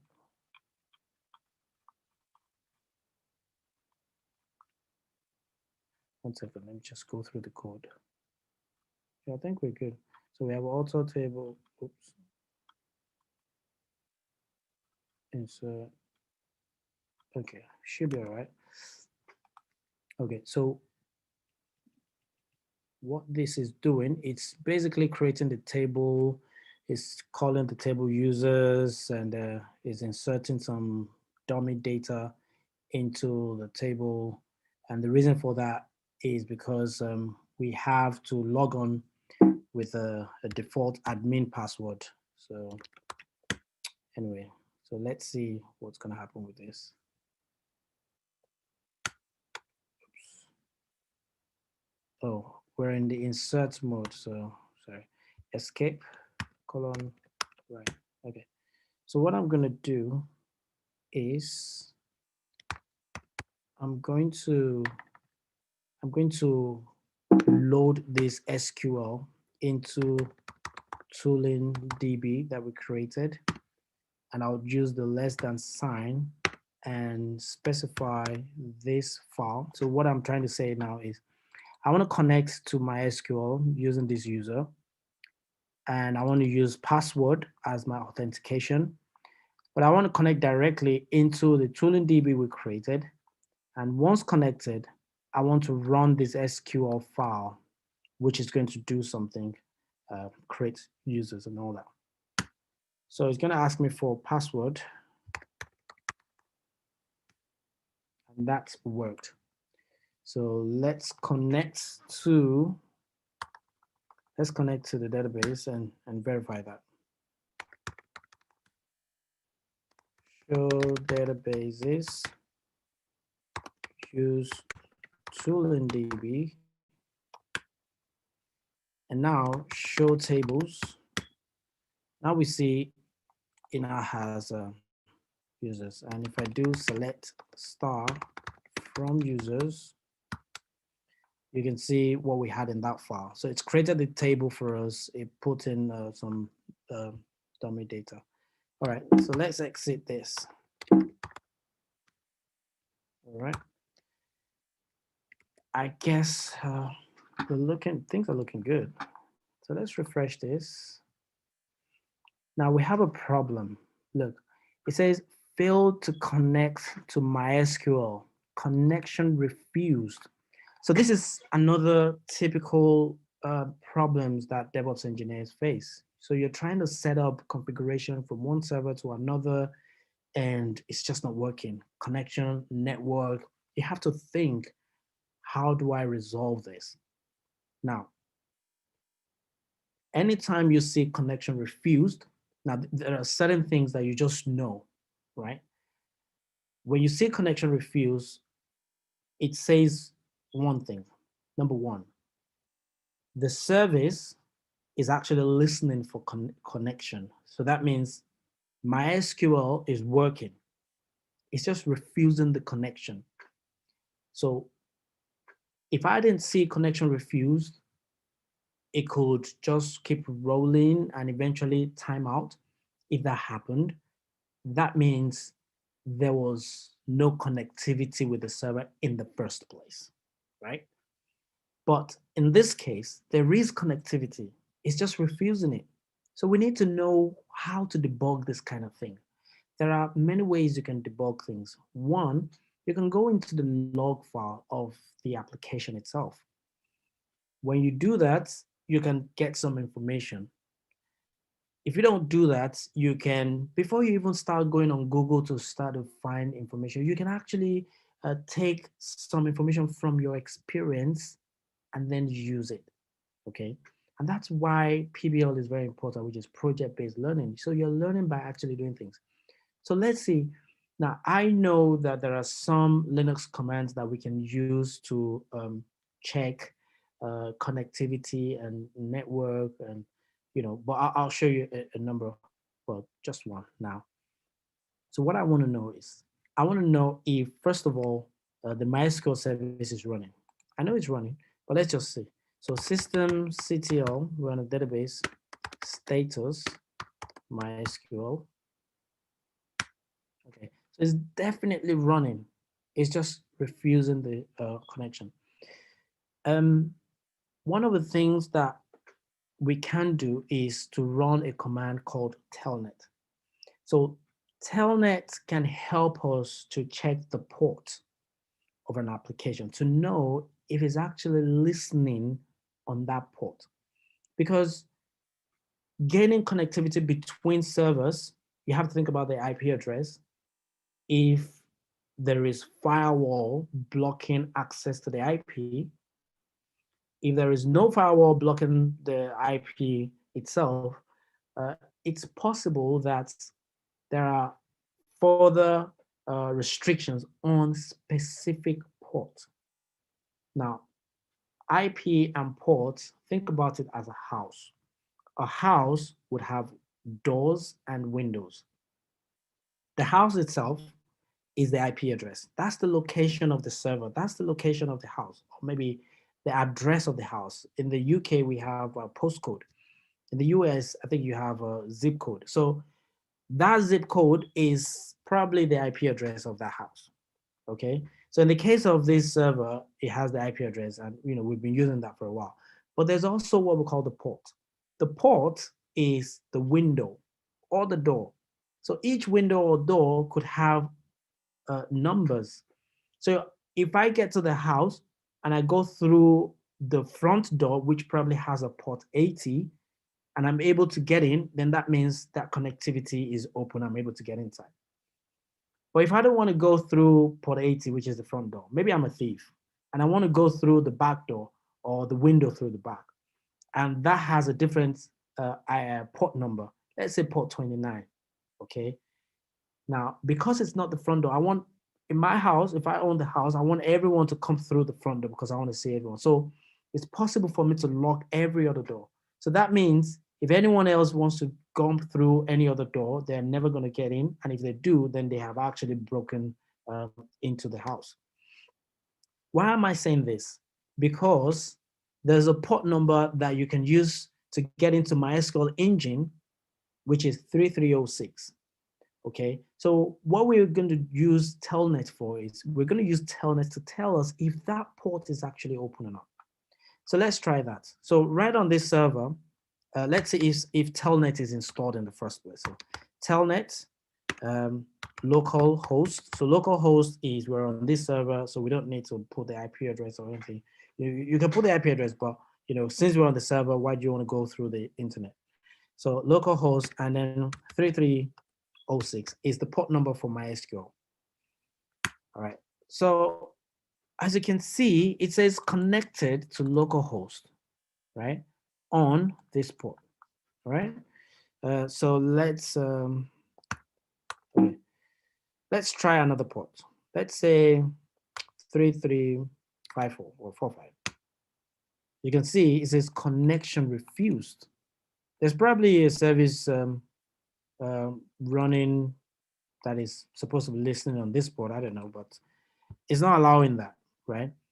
But on the browser, we have connection refused. How come? On the server itself, we actually have connected on this port. How come we don't have connectivity? So what we can do is, okay, now we know that on the local host it's listening. How about if we go through another server? So this is the web server, right? And we're actually connecting from the web server because behind the scene, the code that you were seeing in front of you is actually trying to connect to the server, right? So, so let's now try that. But in this case, because we're going from one server to another, we need the IP address. So let's copy the database IP address again, and then we can do telnet, put the IP address and do 3306. Now this makes sense because we cannot connect from the remote server onto the database server. This makes a lot of sense. So already I can tell that I don't have any problem on the database server. I just need to work out how people are going to be able to connect from another server. So there are two ways. First of all, we can think about from AWS perspective. AWS under the security has what they call the security group, which I showed you initially, and it has inbound and outbound rules. So we can see that right here, we don't have 3306 as part of what is here. And these are the inbound rules. You see inbound rules. And we have selected the PBL DB. So first of all, let's get that sorted out. So let's click on the security group, and let's edit inbound rules. And what we're going to do is we are now actually, oh, look, we actually have 3306 there. So there's no need to update this. Let's go back. I didn't see that before. Oh, I probably didn't scroll down. So we do have 3306, and it's actually from anywhere. So how come we're still not able to connect? So, well, I won't take much of the time. Let's just go straight to the point. So there is a file that it's a configuration file for MySQL, and it keeps some information about how MySQL works. So let's go on the database server. Okay, we're there. And I'm going to open up that file. It's stored in etc. etc on Linux is where configuration files are kept. So in etc, there's a folder called MySQL. Now that folder got created when we installed MySQL. And we have another folder called mysql.conf.d. And in that folder, we have a file called mysql.cnf. So cnf meaning configuration. So if I open up that file, I can search for bind address. Look at that. So bind address is telling me that it's only listening for connection from localhost. Anytime you see 127.0.0.1, it means localhost. And that's the reason why we could connect locally and we couldn't connect remotely. So to update this, there are a number of things we could do. We can actually restrict it to a particular IP address, or we can restrict it to a CIDR or subnet to say range of IP addresses, or we can open it up to the world. Now, because we're just testing, we can just open it to everyone, and that's represented by 0.0.0.0. So if I save this file, and in this case, remember, every time you make a configuration change, you have to either reload or restart. In the case of database engine like MySQL, we have to restart. So let's do that. So systemctl restart MySQL.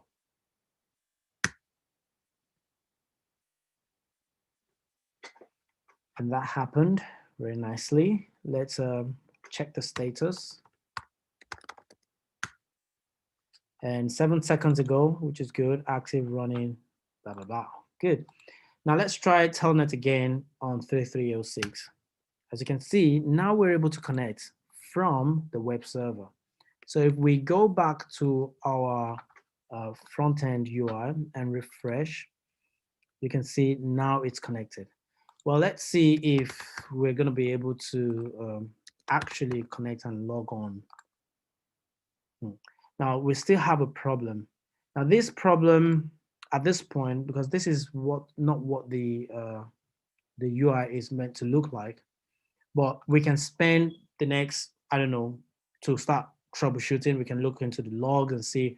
I'm suspecting it's something wrong with the function.php, but I can actually show you what the front end looks like. So I had it open here previously. Okay, yeah. So if we had connected, it would look like this. So the tooling website is basically going to give us something we can just click on. So if we wanted to go to Jenkins, we just click on this, and then it takes us to the UI for Jenkins or for Prometheus or Kubernetes or Kibana or whatever it is. Okay, so I'm not going to go into, because there's a lot of time that's been spent already. I just want to go quickly to the Jenkins part of the solution. So we're almost there. So the next thing we want to do is we want to set up Jenkins. So Jenkins is what we use for continuous integration. So continuous integration is for continuously deploying. So let's say, for example, we have a bug with the file on the server and we're not able to log on. And then the developer comes and makes some changes and fixes that problem. Okay.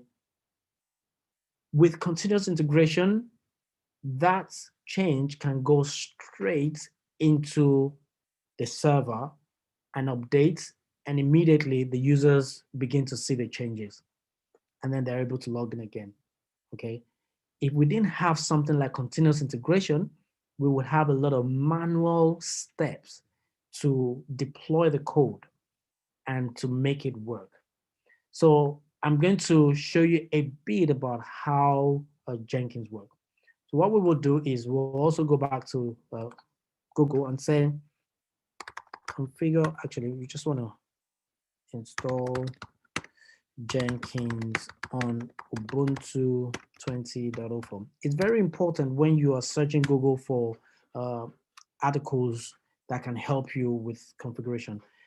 It's important you put the version, because an article that is being prepared for 18.04 may not work on 20.04, and you can have issues with it and you'll be banging your head, and the actual problem is just because you're using the wrong article. Very important. So to quickly go through this, let me minimize this. What's going to happen is let's get this and let's go to Jenkins. So this is our Jenkins server. Actually, we haven't connected to Jenkins, so let's get that IP address first. Let's go back to EC2. EC2 is the Linux instances, and let's select Jenkins. So the IP address for Jenkins is, let's use the public DNS this time rather than the IP address. So, okay, I just did something now. Let me teach you that. So because I know I have typed in SSH commands several times, there's no point typing SSH minus I and all that. So what I can do is I can do Control R, which basically is going to go into the history of the different commands that I've been typing. Let me show you the history. If I type in history, you can see all the different commands I've been typing. So if I do Control R, it's gone into the history mode. And if I type anything that suggests whatever command I may have typed previously, it's going to suggest it to me. So I know I have used Ubuntu. So you see, it's just suggested the whole command to me. And I can just come out of that with a forward arrow and back, and then paste in the public DNS. And now I'm able to connect. So we are on the Jenkins server. So I've just used Control L to clear the screen. And with this, let me go back to the documentation. And what I'm going to do is copy the first one. And, you know, if you're going through this, obviously you have to read and understand what you're doing. Don't just copy anything, you know. And what this is basically doing is adding a key to the apps repository. So it needs that key to be able to verify that we're not downloading some virus or anything. So adding that, and then we now need to add this sources list. So essentially this etc app sources.list is going to be added to Ubuntu's repository to tell it where to find Jenkins, because we want to download and install Jenkins. So we need to tell Ubuntu where to find it, right? And now we're going to update the repository so that it would include that Jenkins repository. And then we can install Jenkins. And by the way, Jenkins requires Java.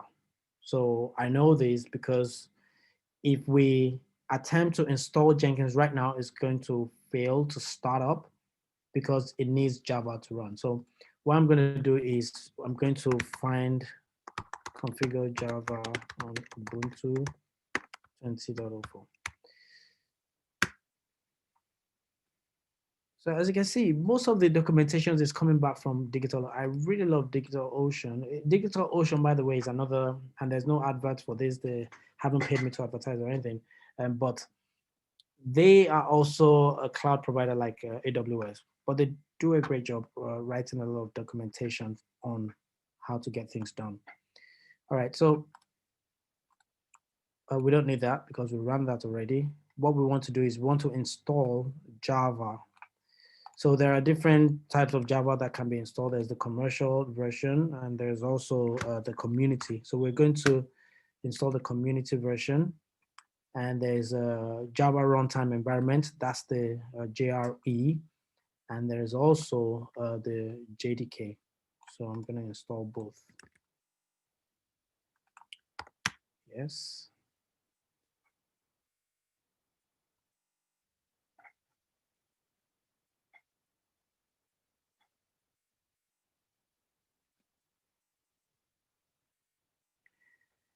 It's taking a while because it's heavy.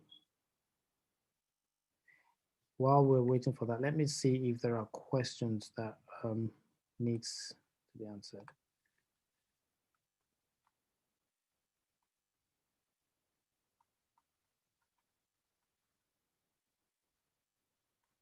Okay, so I guess nothing really calling my attention. We could just proceed.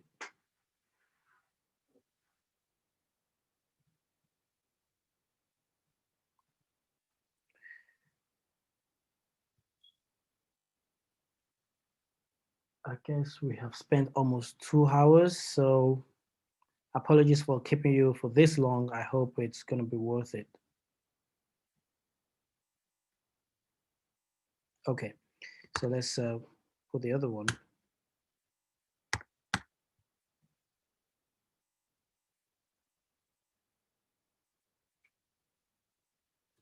So once we have Java installed, we can then go ahead and install Jenkins. And how do I know that Jenkins requires Java? Because if you go on Jenkins website and read the documentation, you would know Jenkins was developed with Java. I mean, it's just like the tooling website that we did. Tooling website was developed with PHP, and we had to install PHP on the server. Jenkins was developed with Java, and it just makes sense. You have to install Java on the server. All right, so now let's install Jenkins.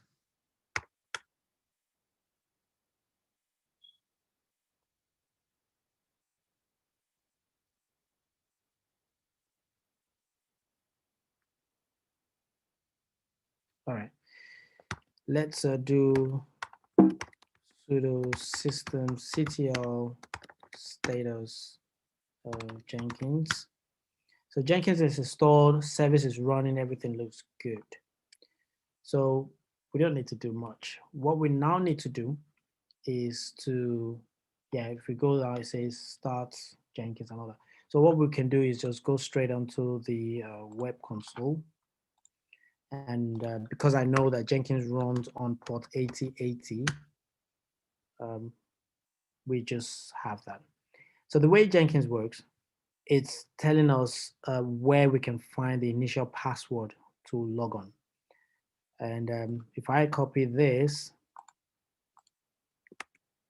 and paste that, cat is a command that I can use to read a file, more like how I use less the other time. So cat, permission denied because I need to use sudo, and that's the initial password. So I can copy that, paste that in here, and continue.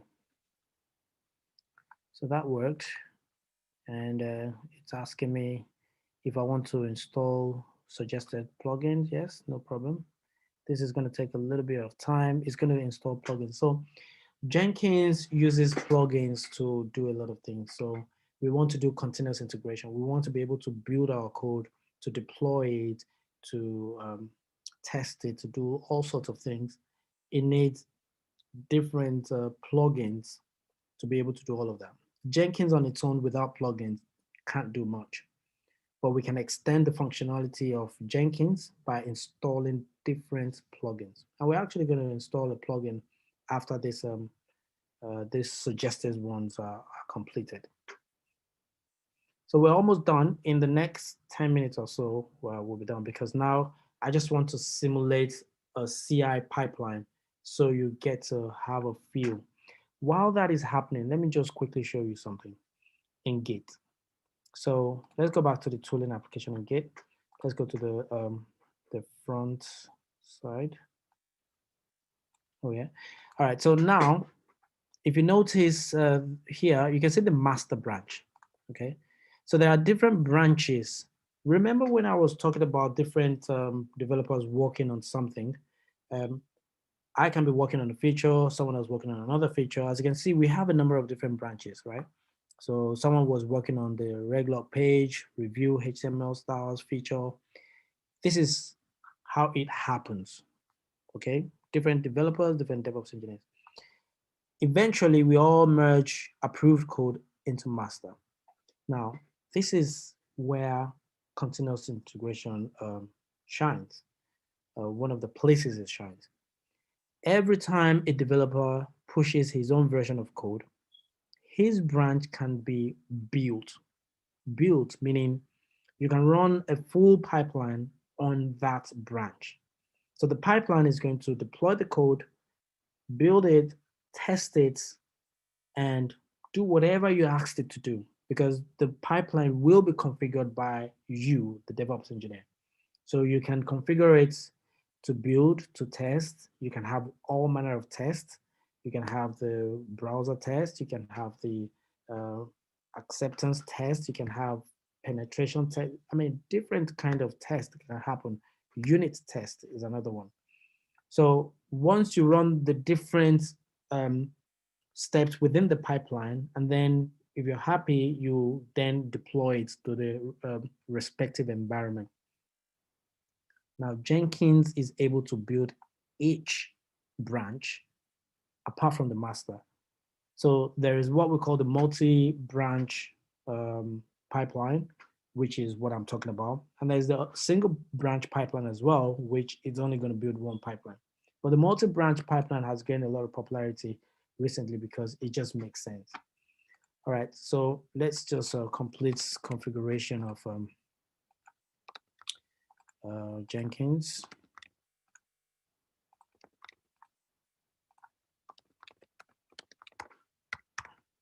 Okay, so save and continue. And it's telling me where the Jenkins URL is. Well, we know that already. Save and finish. Start using Jenkins. So this is the UI for Jenkins. Very basic, not too much colors, but you can actually do everything you want to do here. You can configure agent. So that means you can have a master. This is the master. You can have agent where it gets to build code and do things, but we won't go into all of that today. There's so much more that we still need to learn, and we can do that in some other sessions. Now, what we're going to do is we're going to install one plugin. So for two reasons, so that I can show you how plugins are installed, and also we can actually make use of that plugin. So we'll go to Manage Jenkins. And if we go on the right-hand side here, you can see Manage Plugins. And let's look for available plugins. And I'm going to type in Blue Ocean. Okay. So there are different Blue Ocean plugins for different things, but the one I'm looking for is the one that is actually called Blue Ocean. So I can download now and restart after, that's fine. So that's what I want to do. So you can see it's installing all the different things that it needs to get its job done. downloaded successfully, da, da, da, da, da. So while this is going on, just to quickly go back to what we do at Dire.io. So Jenkins is another tool that requires watching videos to understand how it works. Okay, so how you write your Jenkins file, how you configure your credentials, how you do all sorts of things, connecting to different endpoints. So you get to watch videos. Okay, we pair you up with a company that you'd have access to their LMS so that you can watch different um, tutorials on how to get things done. Then you begin to pick up uh, projects from our PBL laid out projects. So, we have projects on Ansible, Terraform, and all sorts of things. At the end of, let's say, 6 months at least, it just, it's not magic. You would be good. That's all I have to say, because you would have spent your time learning, implementing things that you would probably not have the opportunity to do except someone employs you to do it. And no company wants to hire anyone without uh, experience. And how can you actually prove that you have the experience? It's only when you go for interviews and you talk about the projects that you've done, okay, and how you've done it. The good thing is, hardly would you find any DevOps interview that requires coding challenge where you have to write Fibonacci sequence or things like that. Okay, you talk about deployments, you talk about the cloud, you talk about the technologies that you've worked with. All right, so let's see what's going on. Okay, so it looks like it's done. And let's just restart Jenkins. That's getting restarted. So the browser will reload automatically. Okay, let's go to, so that we don't get to wait for it. Let's see if it shows up the same thing.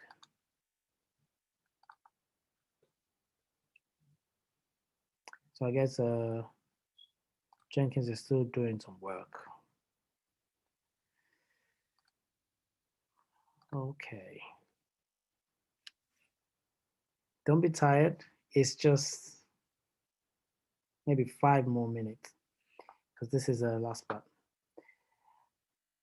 I'm actually expecting to see a lot of questions.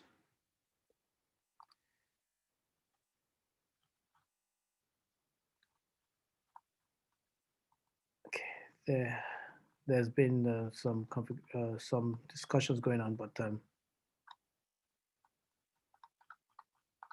that's okay. Hey, what's going on? Okay, Jenkins is back, so let's log into Jenkins. We can close this one.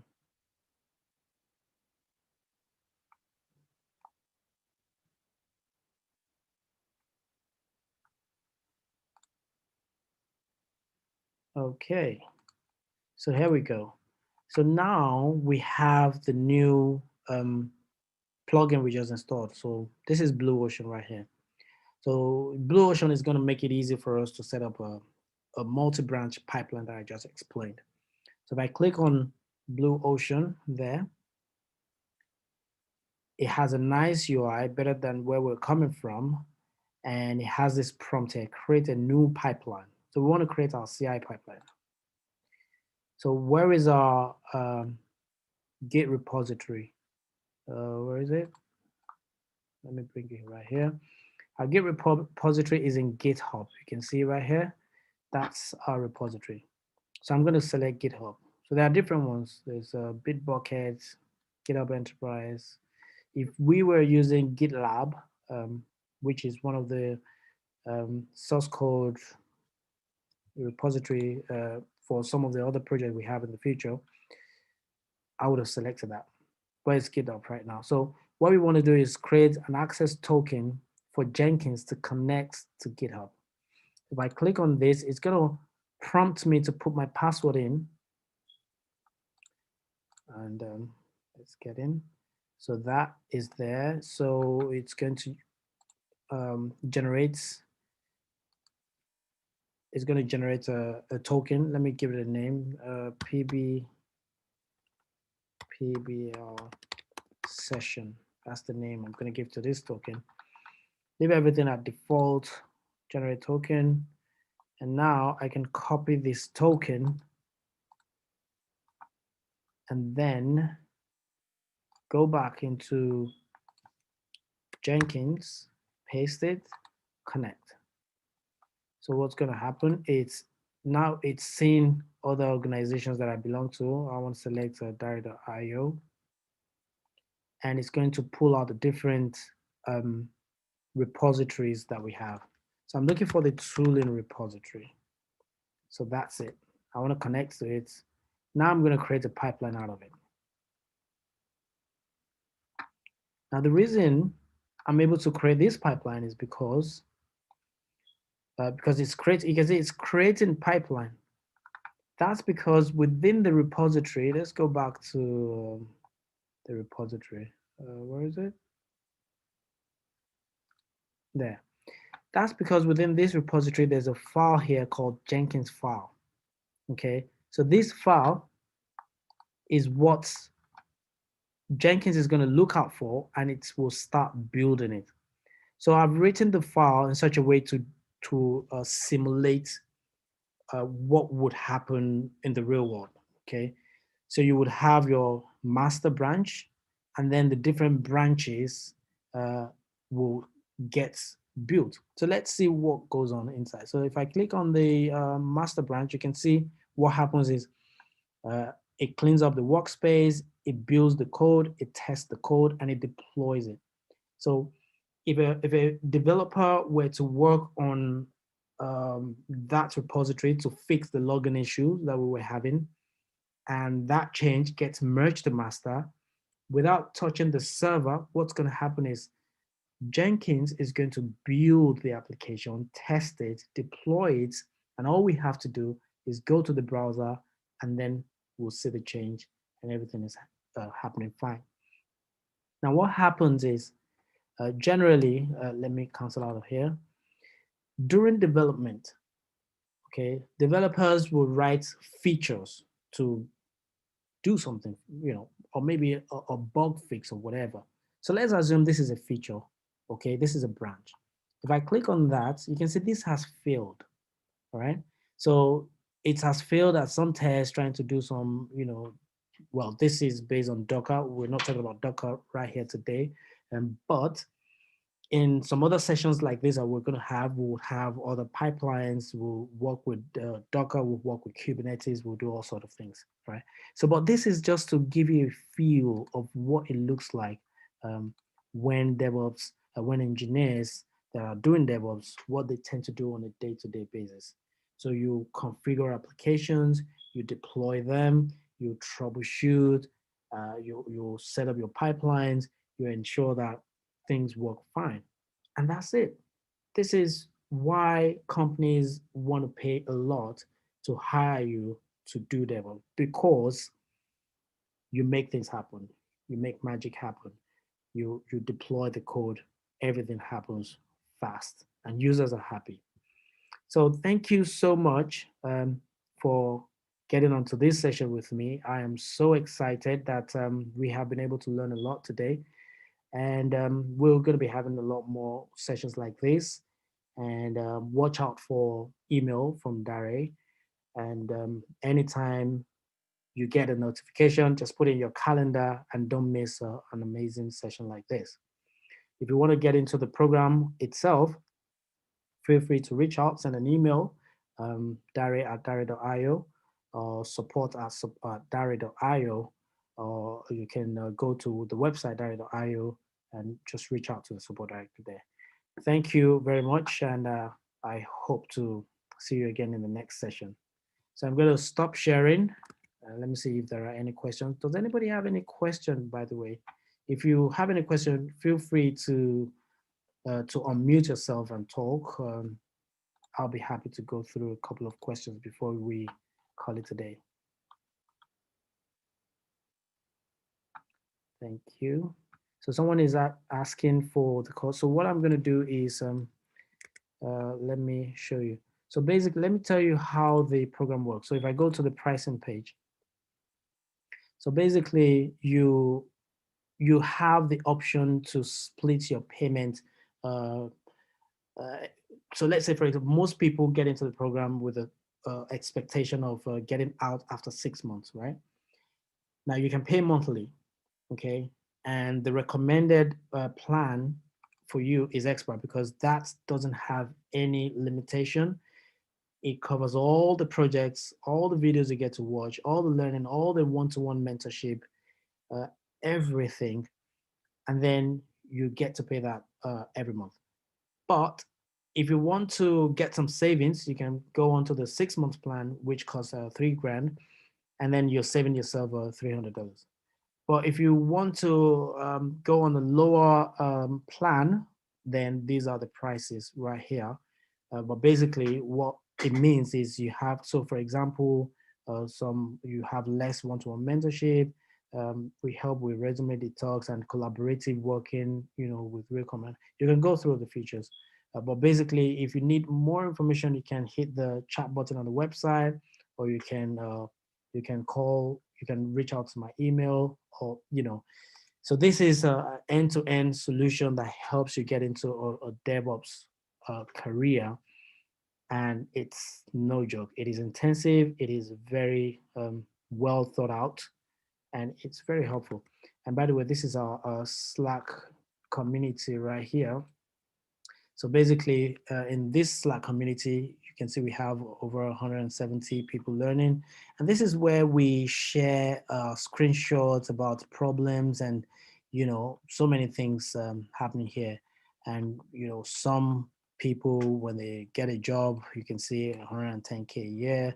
You can see, we celebrate ourselves here as well. So it's a very beautiful community, growing community as well. But I look forward to seeing a lot of people, more people in there, so that we can all celebrate success. All right, thank you very much for today's session, and I'm going to end the recording.